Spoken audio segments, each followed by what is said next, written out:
Assalamualaikum warahmatullahi wabarakatuh. Perkenalkan, nama saya Wirta Mustafa Kemal dari Fakultas Ekonomi dan Bisnis Universitas Khairul Ternate. Pada kesempatan ini, saya akan membuat video mengenai akuntansi untuk koperasi cabang, di mana di sini saya akan membahas bagaimana perusahaan yang memiliki kantor pusat dan cabang menyusun pencatatan serta laporan keuangan secara terintegrasi. Video ini bertujuan untuk memenuhi tugas akuntansi keuangan lanjutan saya dari dosen pengampu saya. Langsung saja. Jadi transaksi antar kantor, pembahasan pertama adalah transaksi antar kantor pusat dari cabang. Transaksi dicatat secara normal tanpa perlakuan khusus. Masing-masing pihak, kantor pusat dan cabang, mencatat transaksi dalam sistem akuntansinya masing-masing. Meski memiliki pembukuan terpisah, laporan keuangan eksternal perusahaan harus menggambarkan perusahaan sebagai satu kesatuan ekonomi. Oleh karena itu, dalam penyusunan laporan keuangan eksternal, akun-akun tidak bisa sekedar dijumlahkan, tetapi juga perlu dilakukan eliminasi terhadap akun-akun internal seperti pada laporan keuangan konsolidasian. Next, akun antar perusahaan. Akun antar perusahaan mencatat transaksi antara kantor pusat dan cabang. Sistemnya bersifat resiprokal, artinya setiap debit di kantor pusat akan dicatat sebagai kredit oleh cabang, dan sebaliknya. Di pusat, akun ini disebut investasi di cabang, menunjukkan besarnya investasi pusat ke cabang. Di sisi lain, di cabang, akun ini disebut kantor pusat, mewakili ekuitas pusat dalam laporan internal cabang. Misalnya, jika pusat mencatat debit 10 juta, maka cabang mencatat kredit sebesar 10 juta untuk transaksi yang sama. Masih di akun antar perusahaan, saldo dari akun investasi di cabang dan kantor pusat berubah sesuai transaksi. Transfer aset dan pusat di cabang menaikkan saldo keduanya, dan sebaliknya, jika cabang mendapatkan keuntungan, maka saldo juga bertambah. Penting diingat bahwa penambahan investasi dicatat debit di pusat dan di cabang dicatat sebagai kredit. Sebaliknya, jika nilai turun, pusat mencatat kredit dan cabang mencatat debit. Sistem ini menjamin transparansi dan keseimbangan pencatatan antara kantor pusat dan cabang. Ilustrasi sifat akun. Investasi di cabang dan kantor pusat tergantung pada transaksi yang terjadi dengan sistem resiprokal tadi yang telah disebut. Setiap transaksi antara kantor pusat dan cabang akan secara otomatis mencerminkan perubahan di masing-masing akun. Pendirian cabang. Contoh pendirian cabang oleh PT Jaya di Medan. Kantor pusat mentransfer kas sebesar 20 juta, peralatan kantor sebesar 5 juta, peralatan toko sebesar 30 juta. Totalnya adalah 55 juta. Transaksi dicatat oleh kantor pusat sebagai debit investasi cabang dan cabang sebagai kredit kantor pusat. Pendirian cabang selanjutnya, masih pendirian cabang. Pada jurnal kantor pusat diberi kode huruf H dan cabang diberi kode huruf B.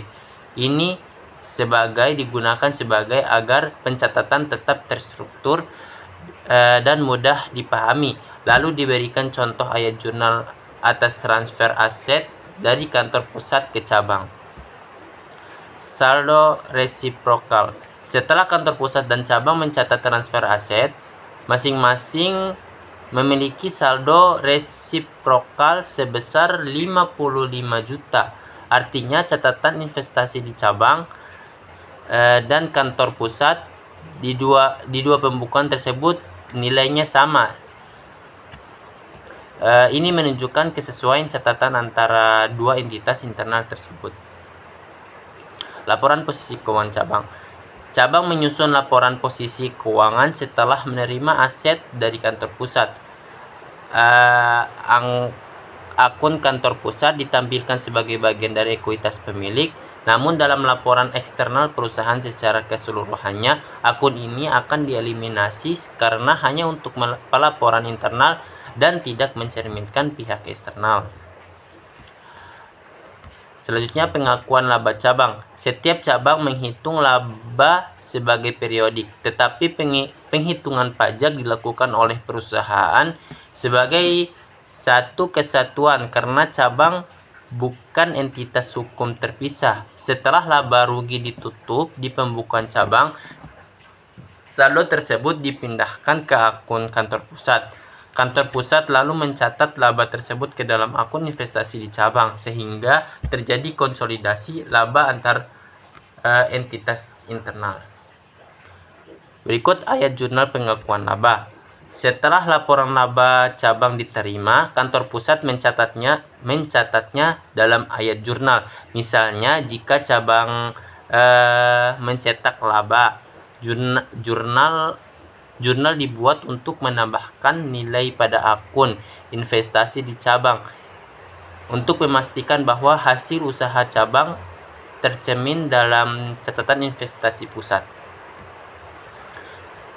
Pengiriman barang dagang ke cabang. Cabang dapat menerima barang dari pusat atau membeli langsung dari pihak luar. Jika pusat mengirim barang ke cabang dengan harga lebih tinggi dari harga pokok, maka terdapat laba antar perusahaan yang belum direalisasi. Laba ini tidak diakui dalam laporan eksternal sampai barang tersebut benar-benar terjual. Oleh karena itu, laba harus dieliminasi sementara agar tidak membesar-besarkan kinerja perusahaan secara keseluruhan. Aset tetap di cabang. Aset tetap yang digunakan oleh cabang dapat dicatat di pembukuan cabang atau pusat. Penempatan pencatatan tergantung pada kebijakan perusahaan, namun yang penting pencatatan harus dilakukan secara konsisten dan dapat dipertanggungjawabkan. Pembagian beban secara profesional. Beban cabang bisa dicatat langsung oleh cabang atau dibebankan dari kantor pusat. Misalnya beban iklan, biaya administrasi, atau pembagian beban secara profesional. Beban cabang bisa dicatat langsung oleh cabang atau dibebankan dari kantor pusat. Misalnya beban iklan, biaya administrasi, atau biaya lain yang dibayarkan oleh pusat tetapi digunakan oleh cabang. Selain itu, kantor pusat juga dapat mengalokasikan beban berdasarkan proporsi tertentu, seperti penjualan bruto. Nantinya dalam penyusunan laporan keuangan eksternal, akun-akun antara perusahaan ini dieliminasi menggunakan kertas kerja agar hanya menyisakan laba yang nyata dari seluruh perusahaan. Sekian dari penjelasan tentang akuntansi pada operasi cabang. Tentang pembahasan saya mengenai laporan keuangan cabang dan kantor pusat. Kurang lebihnya saya mohon maaf. Wabillahi taufiq walhidayah. Wassalamualaikum warahmatullahi wabarakatuh.